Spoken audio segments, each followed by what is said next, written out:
and welcome back to my YouTube channel. My name is Kate Iliogin, I'm a writer, and I am the Vampire Girl. Today we are talking about a movie that, well, it's kind of different. This black and white foreign language film has been referred to as the first Iranian vampire movie, and it is A Girl Walks Home Alone at Night. A Girl Walks Home Alone at Night was released in 2014 and is directed and written by Anna Lily Amirpour. This movie stars Sheila Vand, Arash Marandi, Marshall Manesh, Dominic Raines, Mozan Marno, and Rome Chandelier. A Girl Walks Home Alone at Night was a major passion project for writer-director Anna Lily Amirpour. This movie was even partially funded by an Indiegogo campaign. The love and passion that was put into this movie was not in vain. This movie is an award winner. It has won 8 awards and was nominated for 20 others. This movie features primarily Iranian-American actors, is set in the fictional Iranian city of Bad City, and the primary spoken language of this movie is Farsi. This movie has been referred to lovingly as the first Iranian vampire western. Amirpour took a lot of inspiration from classic black and white vampire movies like Nosferatu, as well as classic spaghetti westerns. The tone and style of those movies comes through in spades in the cinematography, but I'll rant about that in the thoughts section. Let's talk plot. Arash is a young man who is struggling in his day-to-day life in Bad City. His father is a heroin addict, and Arash is just doing everything that he can to keep himself and his father afloat. At night, a strange girl prowls the city, and as she interacts with Arash and the other characters that we meet, we realize that she is not as helpless as she first seems. This movie is visually stunning. A lot of care and thought was put into every single frame of this film. As I said, this movie is filmed in black and white and calls back to a lot of these classic black and white horror and western movies. The wide shots of the city, the steady cam movements of the girl as she follows these people, the shadow that she casts, the way that she seems to glide along the ground, even when she's not on a skateboard, is so fantastic. The star performer here is, of course, Sheila Vand as the girl. Now, I'll be referring to her as the girl through the whole review, because she doesn't actually have a name in the script or even like on the Wikipedia. She's just the girl.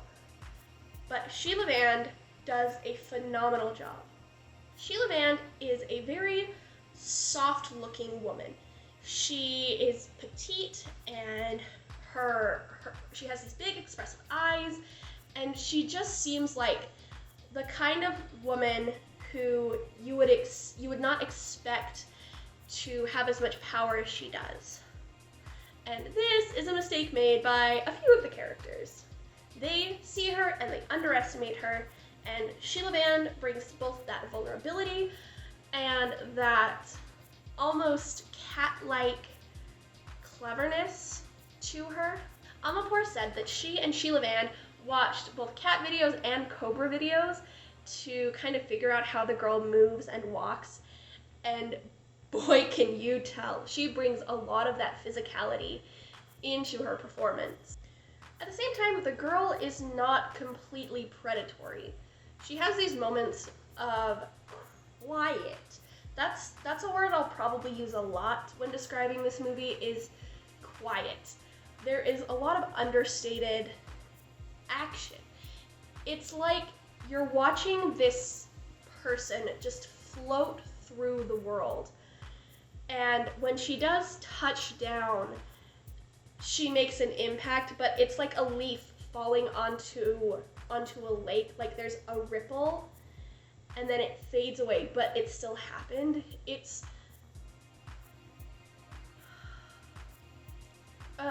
good. Arash Marandi also does a really great job in this film. His character, Arash, is the main character, and the struggles that he has to deal with are both very difficult but very human. He's forced to make some choices in this movie where we are watching and we're like, I wish you didn't have to, but I know that you have to. And it's just realistic. When you're living in a place that's literally named Bad City, it's very doubtful you're gonna get a happy ending. Now, I won't say anything about the ending right now. You'll have to go watch the movie and then come back and watch the spoilery section of the video, but for those living in Bad City, what do you expect? If I didn't have one complaint about this movie, it's the sound mixing was a little whack at times. The soundtrack of this movie absolutely freaking slaps. It is a fantastic soundtrack. But there were moments where I was having to turn down my TV, turn it back up so I could hear the dialogue, turn it back down, turn it back up. And like that's like my one complaint. A Girl Walks Home Alone at Night, directed by Ana Lily Amirpour, is not rated. There is some drug use, some suggestive material, and like a tiny bit of nudity. So if that stuff makes you uncomfortable, then don't watch the movie. But if you're like, I can handle some heroin, I probably shouldn't phrase it like that. As a film, I give A Girl Walks Home Alone at Night a 4 out of 5. It was really good. There were some moments where it was a tiny bit slow. Like I said, the sound mixing was a little weird. It was still really good. Definitely go check this out. Also, if you are a fan of movies like Let the Right One In, I think you would like this movie. They're very similar in tone. So if you're a fan of that movie, definitely check this one out. Arash and the girl are kind of like Oscar and Eli, just adults. Personally, I'm not usually a fan of super stylistic movies. My brain is very linear, so it can be hard for me to follow along. It's the same reason I hated Alice in Wonderland when I was a kid, because so much going on, not a lot of explanation. So I was worried that I wouldn't like this movie, but I do. It's seriously so good. Definitely check it out. This movie is also available on Shudder and on Amazon. Also, hi, side tangent. If you don't have Shudder, invest in Shudder. There are so many horror movies, and especially vampire movies on Shudder. We're going to be covering quite a lot of them this year, so just invest. It's like $64 a month, and they're not paying me to say this. I'm just a fan. Also, Shudder, if you do want to pay me, just saying. One thing that I love that this movie does is that it shows that the girl is not a monster in this world. She, just like all of the other characters, is doing what she must to survive. Apart from probably Saeed, he's kind of a dick. But at the same time, all he's doing is feeding off of other people the same way everybody else is. He's just a little more aggressive about it. Even Arash, who is our main protagonist, he is the good guy of the story. He is, you know, the devoted son who is trying to get his father clean. He's trying to make the best life that he can for them in Bad City. Even he has to make some difficult decisions. He starts stealing drugs. He steals from the people that he works for in order to buy food for him and his father. He makes these tough decisions, but we understand why he has to make them. Hossein, Arash's father, is also a little bit of a hard character to sympathize with because he is terrible to his son, who is just trying to get him to kick his heroin habit, which, like, good on Arash for, you know, trying to stop that. But at the same time, we see the toll that the city has taken on Hossein. Then we have the character Addie. Addie is a prostitute. She is one of Saeed's girls. She interacts with Hossein some, and she's somebody that the girl has almost this protective urge towards because she sees what Addie can become. Addie, like every other character in this movie, doesn't want to be where she is, but she doesn't know anything else, and she's lost hope that there is anything else. So even when the girl does what she can to protect Addie, I mean, what can you do? You can't make those choices for people. Something else about the girl is that she almost smells loneliness. She gravitates toward people like Arash and Addie, who just reek of melancholy. And I think it's because that she sees her own loneliness reflected in these other two characters. Now, the girl is a vampire. She's been alone for who knows how long, and when she sees that reflected in these two humans, she forms a kind of bond with them, I guess. It's this protective instinct to make sure that these people do not have to suffer the same loneliness that she has for however long she's been a vampire. Something else that makes the girl such a great character is she has these little humanizing moments. Of course, she is this mystical shadow creature that floats the streets at night and, feeds on these people who deserve it, honestly. But she's also a girl. She likes to skateboard, which is just the expression on her face when she is skateboarding through the town is pure peace. When the girl is skateboarding through the city, her chador flows behind her, and this is what this Amirpour doing this herself was something that inspired this film, actually. But it looks so good on film, and in the black and white, it looks so cool. And I wouldn't say that it makes her look bat-like. She looks more like a bird as she's going down this barren street, and her chador is flowing in the air behind her. It looks so cool, and I can definitely see how that would inspire this movie. So 10 out of 10. Also, Amirpour herself was the one doing the skateboarding in some of the long shots because she loves skateboarding. She loves music. We get a couple of moments of her dancing, of her just laying in her bed listening to music.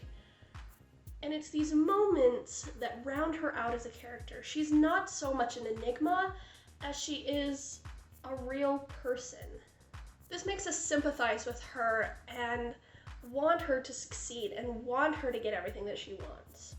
One of those things she wants is Arash. Now, some people refer to this movie as a romance, which I can see, but I think calling it a romance is a little misleading.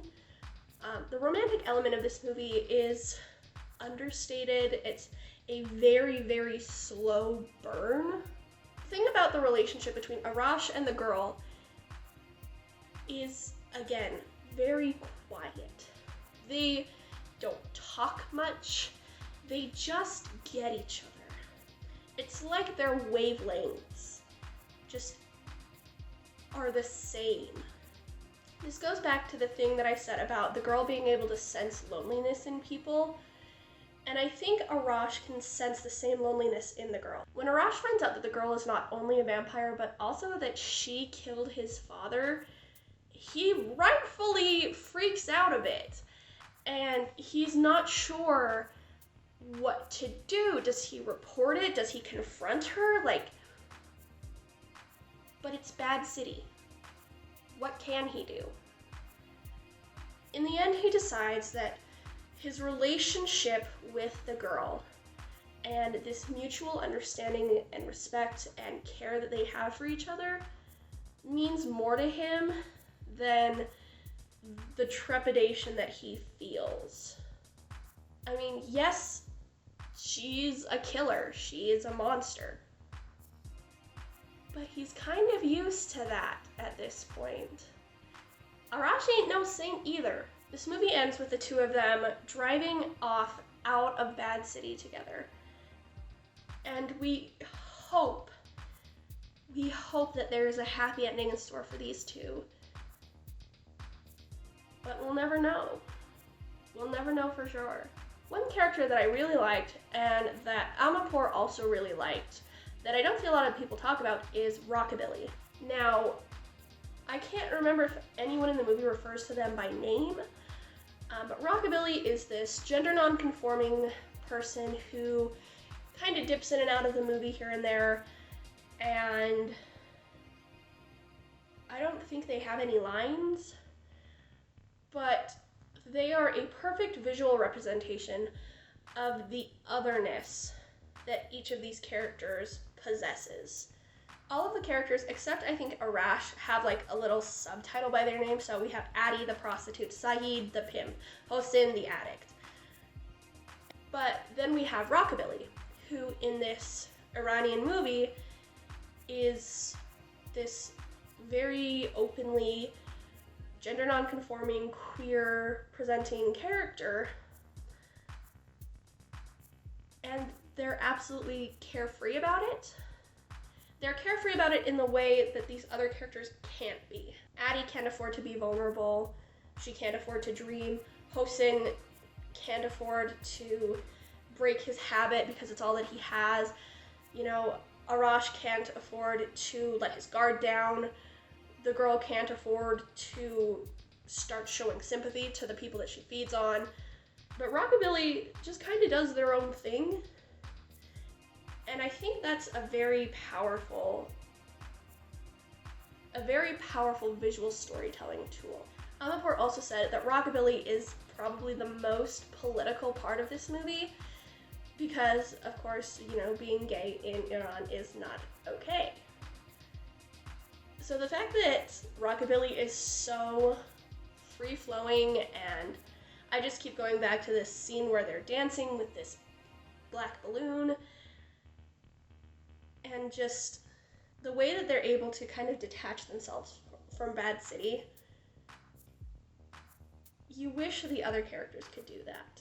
Does that make sense? I don't know, maybe I'm reading too much into this. But that's my job. As I said, Amarpour took a lot of visual cues from movies like Nosferatu. She actually had her cast watch Nosferatu and some other classic black and white movies and some classic spaghetti westerns in preparation for this movie. And that tone comes across really, really well in this movie. It does subvert the Western tropes, though. In this film, the girl takes the part of the vigilante gunslinger that sweeps into town and starts cleaning up crime, and Arash kind of becomes her morally gray love interest character. The tone of the Westerns is also felt somewhat in the costume choices, especially for Arash, and it's also felt in the tone of Bad City itself. There are these wide shots of this oil field outside of Bad City, and the machinery. It's so cool. It also kind of harkens back to like 1950s, you know, greaser movies. Like, it gives me Crybaby at some moments, it gives me Grease at some moments.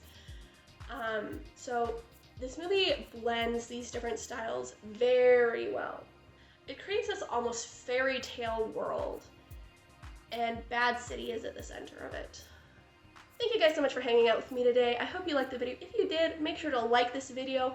It boosts my morale a little bit. It helps me continue on making this kind of content. Also, subscribe if you are not subscribed yet. What are you doing watching videos and not subscribing? Again, make sure you go check out A Girl Walks Home Alone at Night. It is available on Shudder and on Amazon. Again, just get Shudder. It's so good. Let me know what you think of this movie down in the comments. I love interacting with you guys in the comments. Make sure to follow me on my social medias, Twitter and Instagram. I'm not super active there, but if you leave comments, I will interact with you. So it's like a give and take. You give, I take, I give, you take. It's a beautiful thing. Thanks again, and I will see you next week. Bye, guys.